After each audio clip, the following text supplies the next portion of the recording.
அம்மா தான் இங்க இருக்கிறேன்னு சொல்றாங்க. நான் எப்படி அவங்கள போன்னு சொல்ல முடியும்? அப்புறம் நான் ஏதாவது சொல்லி அவங்க கோச்சுக்குவாங்க தான் எதுவும் சொல்லல. என்னடா நீ என்ன சொல்ற? இப்போ உங்களுக்கு உடம்பு வேற முடியல, கடையில வேற டஸ்ட் வேற அதிகமாயிடுச்சு. டஸ்ட் அலர்ஜி வந்து இன்னும் உடம்பு முடியாம போயிடும். ஆமா மேடம், இங்க வாஷ்ரூம்ல கூட ரொம்ப சின்னதா இருக்கு. ட்ரெஸ் சேஞ்ச் பண்றதுக்கு கூட தனி ரூம் எதுவும் இல்ல. உங்களுக்கு அன்கம்ஃபர்டபிளா இருக்கும் மேடம். இன்னும் கொஞ்ச நாள்ல கோர்ட் லீவு முடிஞ்சிடும். அது வரைக்கும் அங்க போய் இருங்க.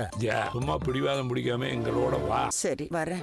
மா, அத்தை மாமா வந்திருக்காங்க. அண்ணே வாங்க. வணக்கம். வாங்க அத்தை. வாங்க சம்பந்தி, நல்லா இருக்கீங்களா? அத்தை மாவு இனிமே நம்ம கூட தான் இருக்க போறாங்க. ரொம்ப சந்தோஷங்க. ஒரு வாரம் எப்படித்தான் இந்த வீட்டுல இருக்க போறேனோ தெரியல. உங்களுக்கு தேவையான எவ்ரிதிங் நாங்க பாத்துக்கிறோம். Okay mummy? பாத்தீங்களா அவன் என்ன கிண்டல் பண்றான், மம்மின்னு கூப்பிடுறான். நான் பெரிய இங்கிலீஷ்காரி மாதிரி பந்தா பண்றேன்னு குத்தி காட்டுறான். முத்து இப்ப இங்கிலீஷ் கத்துக்கிறான். ஆமா ஆண்டி, அக்காவும் மாமாவும் சேர்ந்து இங்கிலீஷ் கோச்சிங் கிளாஸ் போயிட்டு இருக்காங்க. ஏய் நீயும் போறியா? Yes aunty. Me and my wife going English class. இவ இங்கிலீஷ் கத்துக்கிட்டு என்ன செய்ய போறா? இங்கிலீஷ்ல கூவி கூவி பூ விக்க போறாளா? வாங்க ரவி, ஸ்ருதி. அம்மா சாரிமா. சாரி ஆண்டி, நான் அங்க இருந்திருந்தா அப்படி நடந்திருக்கவே விட்டுருக்க மாட்டேன். அம்மா ஸ்ருதி அவங்க அம்மா நல்லா திட்டி விட்டாமா. நீங்க எதுவும் நினைச்சிடாதீங்க ஆண்டி. பரவாயில்ல விடுமா, அவங்களோட பழக்க வழக்கம் வேறையா இருக்கு. எனக்கு அது செட் ஆகல, அதான் வந்துட்டேன். அப்படி அங்க செட் ஆகாத அளவுக்கு என்ன நடந்தது? அந்த பாட்டி கொண்டவங்க கொஞ்சம் குடிச்சிட்டு ஆட்டம் பாட்டமா இருந்திருக்காங்க. அப்ப பழகளோட அம்மா வந்து அம்மா ஆடுவாங்க அப்படிங்கிற மாதிரி சொல்லி இருந்திருக்காங்க. உடனே எல்லாரும் சேர்ந்து அம்மாவை ஆட சொல்லியிருக்காங்கப்பா அப்படின்னு ரவி சொன்னான். ஆனா அம்மாவுக்கு அது எவ்வளவு சங்கடமா இருந்திருக்கும்பா. முதல்ல குடிக்கிற இடத்துலயே அத்தை இருக்க மாட்டாங்க, இதுல டான்ஸ் வேற ஆட சொல்லிருக்காங்க. எனக்கே இது லேட்டா தான் தெரியும் மீனா. நான் அங்க இருந்தா என் மம்மியை நல்லா திட்டி விட்டுருப்பேன். ஆண்டி, அவங்களுக்காக நான் சாரி சொல்லிக்கிறேன் ஆண்டி. விடு ஸ்ருதி, நீ எதுவும் தப்பு பண்ணலையே. உங்க அம்மா குணத்துக்கும் உன் குணத்துக்கும் அவ்வளவு வித்தியாசம் இருக்கு. எனக்கு உன் மேல எந்த கோவமும் இல்ல. உங்க வீட்டு சூழ்நிலை எனக்கு பிடிக்கல, நான் வந்துட்டேன், அவ்வளவுதான். இங்கிலீஷ்ல ஒரு பழமொழி சொல்லுவாங்கல்ல, forgive and forget. மறப்போம் மன்னிப்போம், இதெல்லாம் நல்லா கத்துக்கிட்டியாடா? அம்மா டாடி. ஓ இப்ப நீங்க டேடியா? ஆசைப்படுறான் கூப்பிட்டு பெண்ண. நம்ம தமிழ்ல ஒரு வார்த்தையை ப்ரொனவுன்ஸ் பண்ணும்போது வார்த்தையை உச்சரிக்கிறது, அதுதான் ப்ரொனவுன்ஸ். ஒரு வார்த்தையை உச்சரிக்கும் போது அதுல இருக்கிற எல்லா லெட்டர்ஸையுமே அந்த வார்த்தையில சொல்லுவோம். ஆனா இங்கிலீஷ்ல அப்படி இல்ல. சில வேர்ட்ஸ்ல சைலண்ட் லெட்டர்ஸ் இருக்கும். சைலண்ட் லெட்டர்ஸ்னா சில வேர்ட்ஸ்ல இருக்கிற லெட்டரை உச்சரிக்கும் போது சொல்ல மாட்டோம். இப்போ வாட்னா என்ன அர்த்தம்? நடக்கிறது. இது எல்லாருக்கும் தெரியும். இது வாக். எல்லுங்கிற லெட்டர் இருக்கு, ஆனா நம்ம சொல்லும் போது வால்க்னு சொல்றது இல்ல, வாக் அப்படின்னா சொல்றோம் இல்லையா? கஷ்டப்பட்டு அதை எழுதிட்டு எதுக்கு அந்த ஒரு எழுத்த மட்டும் சொல்லாம இருக்காங்க? அதனாலதான் அத சைலண்ட் லெட்டர்னு சொல்லுவாங்க.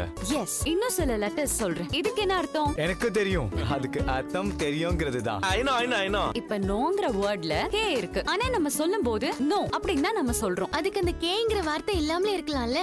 கே இல்லைன்னா அதோட வேர்ட் மீனிங்கே மாறிடும். நவ் அப்படின்னு ஆயிடும். Correct. Again you are right. இந்த கே எடுத்துட்டு அந்த W எடுத்துட்டா அது அப்படியே நோ அப்படின்னு ஆயிடும்ல. அது வேற நோங்க, அதுக்கு தெரியாது இல்லன்ற அர்த்தம். இந்த மாதிரி இங்கிலீஷ்ல நிறைய வேர்ட்ஸ் இருக்கு. பாம்னா எல்லாருக்கும் தெரியும். இப்போ நாம பாம் அப்படின்னு சொல்லும்போது கடைசியில பி இருக்கு, அதனால பாம் அப்படின்னு படிக்க கூடாது. இப்போ டெட், இது என்னன்னு தெரியுமா? நல்லா தெரியுமே, கடன் தானே. இதுல இருக்கிற பி சைலண்ட், சொல்லும்போது டெட் அப்படிதான் சொல்லணும். அது சரி. அந்த வார்த்தையில இருக்கிற பிஏ மறைச்ச மாதிரி என் வாழ்க்கையில இருக்கிற கடனையே யாராவது மறைச்சாங்கன்னா புண்ணியமா போகும். சோ இன்னைக்கு கிளாஸ் முடிஞ்சது. நாளைக்கு வரும்போது எல்லாரும் இதே மாதிரி சைலண்ட் லெட்டர்ஸ் இருக்கிற 10 வேர்ட்ஸ் எழுதிட்டு வரணும். ஓகே, எழுதிட்டு வரோம். நெட்ல எல்லாம் இருந்து பார்த்து எழுத கூடாது, சொந்தமா எழுதணும். ரொம்ப உஷாரா இருக்கீங்க மேடம் நீங்க. ஏங்க, நான் போய் ஸ்வேதாவை பார்த்து சொல்லிட்டு வரேங்க. முத்து ஒன் செகண்ட். சார் சொல்லுங்க மிஸ்ரா. சார் அன்னைக்கே நான் உங்களை பார்த்து பேசணும்னு நினைச்சிட்டு இருந்தேன் சார். எதிர்காலத்துல இதே மாதிரி ஒரு ஸ்கூல் வச்சு ஏழை பசங்களுக்கு எல்லாம் சொல்லி கொடுப்பீங்கன்னு சொன்னீங்க பாருங்க சார். Super sir. தேங்க்ஸ். நானும் உங்களை நோட் பண்ணேன். நல்லா காமெடியா பேசுறேன், எல்லாரையும் சிரிக்க வைக்கிறேன். உங்ககிட்ட பேசினாலே எல்லாருக்கும் பிடிச்சிரும். நீங்க வெளியே சிரிக்கிறத எல்லாரும் கவனிக்கிறாங்க, ஆனா உங்களுக்குள்ள சம்திங். மத்தவங்கள சிரிக்க வைக்கிறவங்க எப்பவுமே கஷ்டத்தை தனக்குள்ள மறைச்சுப்பாங்க. நீங்களும் அப்படித்தான்னு நான் கவனிச்சேன். அது லோன் பத்தி பேசுறப்போ உங்க வாய்ஸ்ல சம்திங். Any problem? நான் ஒரு ரீசனோட தான் கேக்குறேன். என்னால சொல்யூஷன் சொல்ல முடியும்ல சார்? என் பிரச்சனைகள்லாம் நான் ஆண்டவனே வந்தாலும் சொல்யூஷன் சொல்ல முடியாது சார். அப்படி என்ன ப்ராப்ளம்? சார் என் கூட பிறந்த அண்ணா ஒருத்தர் இருக்கான் சார். அவனால தான் சார் எல்லா பிரச்சனை. கடைசியா எல்லாருமே வீட்டை விட்டு வெளில வர மாதிரி ஆயிடுச்சு சார். ஓட்டு லீவுங்கிறதுனால எங்களாலையும் எதுவுமே பண்ண முடியல சார். மீதி இருக்கிற 38 லட்சத்தையும் கட்டினா தான் எங்களால வீட்டையே மீட்ட முடியும் சார். நீங்க உண்மையிலேயே கிரேட் முத்து. இந்த காலத்துல பிரதர்ஸ் வாங்குற கடனுக்கு யாரும் பொறுப்பு ஏத்துக்க மாட்டாங்க, ஏன் ஷேர் கூட கொடுக்க மாட்டாங்க. ஆனா நீங்க அதை மொத்தமா ஏத்துக்கிட்டு பணத்துக்காக கஷ்டப்படுறீங்க. எல்லாம் என் அப்பாக்காக தான் சார். ரொம்ப நல்ல மனுஷன் சார். அவர் மனசு நொந்து போயிருக்காரு சார். என்ன பண்றதுன்னே தெரியல சார். நீங்க சொல்றத பார்த்தாலே தெரியுது. ஜாஸ்தி இன்ட்ரெஸ்ட் போட்டு உங்ககிட்ட பணத்தை வாங்க பாக்குறாங்க. யார் இந்த ஃபைனான்சியர்? எங்க இருக்கா? பேர் என்ன? क्या नाम है? விக்னேஸ்வரன் ஒரு ஆள் சார். ஓகே, நான் அந்த ஆளை பத்தி ஃபுல் இன்ஃபர்மேஷன் கலெக்ட் பண்றேன். நம்ம போய் மீட் பண்ணுவோம். என்ன சார் நீங்க ஏதோ பெரிய கவர்மெண்ட் அதிகாரி மாதிரி விசாரிக்கிறேன்னா சொல்றீங்க?